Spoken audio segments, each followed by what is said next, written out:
Bill Cosby's appearance on The View was meant to be a carefully orchestrated, momentous strategic stop in what many assumed was his quiet attempt at a public rehabilitation. After years of court battles, prison time, and a tidal wave of public condemnation, Cosby had remained largely out of the spotlight. But this was different. This was The View, a daytime powerhouse known for sharp conversations and viral moments. Facing a panel of women with strong opinions and long memories, the audience the day of the taping was buzzing, a mix of curiosity and discomfort radiating through the studio.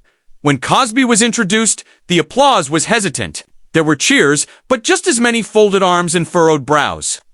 Whoopi Goldberg, seated at the center of the panel, kept her expression composed but unsmiling. Her history with Cosby was well documented. She had been one of his few public defenders during the height of his allegations, insisting on due process and fairness when others turned away, but much had changed. At first, the interview focused on safe ground. Joy Behar asked about his early days in comedy, and Sunny Hop nodded along as Cosby reminisced about The Cosby Show and its cultural impact. He cracked a few jokes, trying to recapture the charm of his former self. For a brief moment, the studio felt warm, nostalgic, but that moment didn't last. It was Sunny who pivoted first. Her tone respectful but firm. She brought up the obvious. The more than 60 women who had come forward with accusations, the trials, the prison sentence, the overturned conviction. Many people are wondering, she said, what you have to say to the women who still live with the trauma they associate with your name. Cosby's smile faded. He shifted in his seat. I've spoken my truth, he replied slowly, and I've paid a price more than anyone can understand. I was tried in the court of public opinion before any courtroom ever heard me. The panel grew tense. Whoopi leaned forward slightly but didn't interrupt. She let him talk. Cosby went on about media bias, the destruction of legacy, and the injustice of being erased from the entertainment industry. His tone was no longer reflective. It was defensive. He wasn't just trying to clear his name, he was accusing others of betrayal. Then came the moment that cracked the entire segment wide open.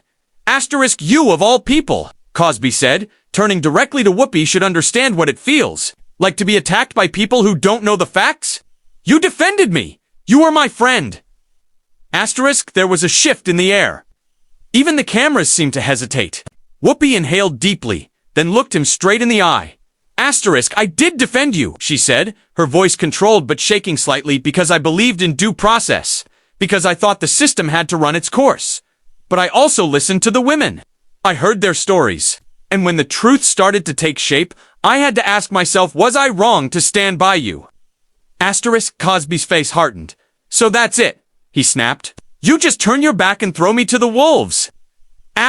This isn't about turning backs, she replied. It's about acknowledging harm. He tried to respond, but Whoopi didn't give ground.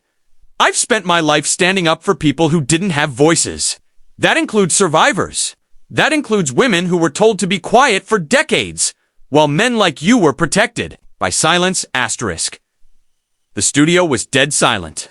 No rustling, no whispers, just the raw crackle of tension between two once-allies. Cosby sat back in his chair, arms crossed, the warmth gone from his expression. This was a mistake, he muttered.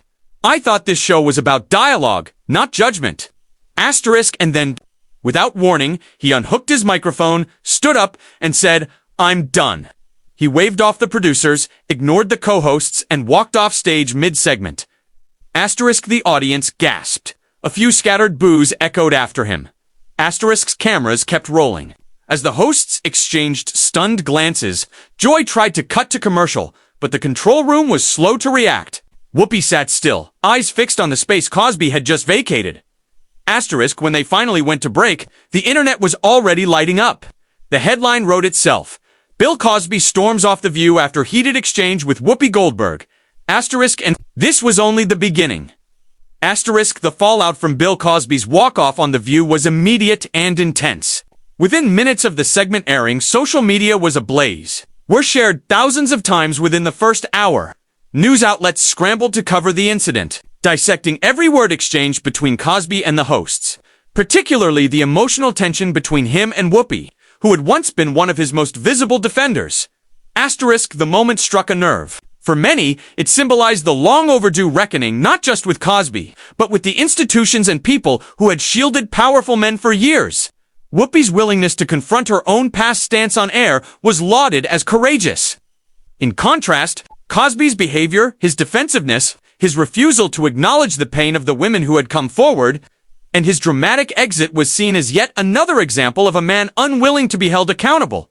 Asterisk by that evening, The View's official clip of the segment had garnered millions of views on YouTube and across social platforms.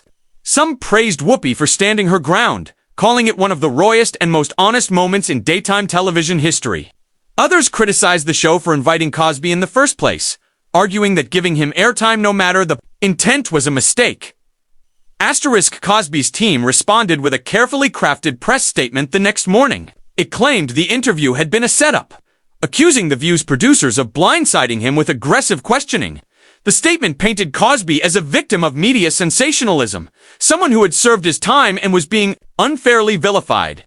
It ended with a now infamous line, "Mr. Cosby deserves the same grace afforded to others who have returned from controversy. He will not be silenced by manufactured outrage." Asterisk the statement only fueled the backlash. Survivors' advocacy groups condemned Cosby's refusal to acknowledge harm and accused him of re-traumatizing victims. More than a dozen of the women who had accused him spoke out again, several of them appearing on cable news shows to reiterate their stories. He walked off because he couldn't control the narrative anymore. One survivor said on CNN, he's not used to being told the truth in public. Asterisk inside The View, tensions also lingered. Though the hosts were unified in public, sources revealed that the decision to book Cosby had not been unanimous. Some producers had warned it would backfire, but network executives had pushed forward, citing ratings and relevance. Now faced with the storm they had helped create, the show scrambled to shape the conversation moving forward. Asterisk, 3 days after the incident, Whoopi addressed the controversy directly in a short, personal monologue at the start of the episode. No graphics, no music, just Whoopi seated at the table. And when the accusations came out, I defended him. I said we should wait for the facts. I believed that was the fair thing to do. But I also said, as more women came forward, we had to listen. We had to take them seriously. That's not betrayal. That's growth. Asterisk her voice wavered slightly. I didn't enjoy what happened on this show the other day. I didn't enjoy confronting someone I once called a friend. But silence is not an option anymore. Not for me. Asterisk the audience gave her a standing ovation. Even some of Cosby's former supporters, including public figures who had previously hesitated to speak out, began to distance themselves. Asterisk meanwhile, Cosby canceled several planned interviews. A podcast series he had announced was put on indefinite hold. His attempt to re-enter the public space had not only failed, it had imploded. Instead of the redemption arc he hoped for, his actions reopened old wounds and reinforced a narrative of denial and deflection. Asterisk media analysts described it as a rare moment where live television managed to capture something raw, unscripted, and consequential. It wasn't just entertainment, it was cultural accountability in real time. Asterisk in the weeks that followed, The View leaned into the conversation it had unintentionally reignited. They invited survivors, legal experts, and cultural critics to discuss how society treats accusations of abuse, how quickly it forgets, how selectively it forgives. The show saw a spike in viewership, but more importantly, it gained renewed respect from audiences who had grown cynical about TV's willingness to challenge power. Asterisk as for Cosby, his legacy, which had already been cracked, now felt irreparably fractured. He had hoped for a stage to control the narrative. Instead, he walked into a storm of truth that refused to be dismissed. Asterisk, and when he walked off that set, he didn't just leave behind an interview, he left behind the last fragile piece of goodwill that had once shielded him. Asterisk.